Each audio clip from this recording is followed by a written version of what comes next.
प्रेमाचं प्रतीक ठरलेल्या कृष्ण राधेचा विवाह झाला होता का? प्रचलित कथा काय सांगतात? भगवान श्रीकृष्णाचे नाव घेतले आणि राधेचा उल्लेख झाला नाही असे होत नाही. राधा कृष्ण असेच नाव आपण घेतो कारण ते वेगवेगळे नाहीतच मुळी. श्रीकृष्ण राधेशी व राधा श्रीकृष्णाशी एकरूप झाले आहेत. त्यांची शरीरं वेगवेगळी असली तरी आत्मा एकरूप झाला. राधा म्हणजे मूर्तिमंत प्रेमाचे, भक्तीचे व समर्पणाचे प्रतीक आहे.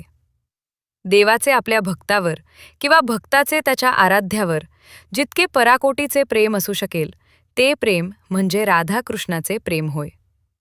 राधा ही श्रीकृष्णाची प्रेयसी नसून त्याची निस्सीम भक्त होती. तिच्या निस्सीम भक्तीमुळे ती कृष्णाशी अद्वैत पावली होती. त्यांच्यात द्वैतभाव उरलाच नव्हता.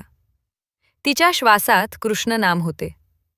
कृष्णभक्तीचा तिला ध्यास होता आणि म्हणूनच ती हृदयाने, आत्म्याने कृष्ण रूपात विलीन पावली होती. राधा श्रीकृष्णापेक्षा वयाने मोठी होती.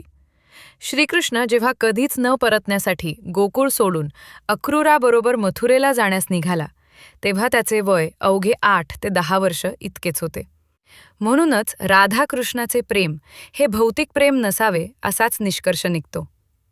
राधा श्रीकृष्णाच्या आयुष्यात भक्ती व प्रेम घेऊन आली व जगात प्रेमाचे प्रमाण म्हणून आज तिचे नाव घेतले जाते. राधा व कृष्णाच्या प्रेमाचे दाखले अनेक लोक देतात, पण त्यांचे नाते हे भौतिक नसून पारलौकिक व आध्यात्मिक आहे.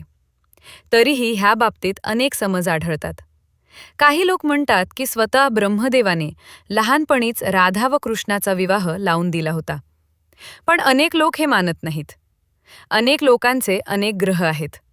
अशीच माहितीपूर्ण व्हिडिओसाठी लोकमाहिती मराठीला सबस्क्राईब करा.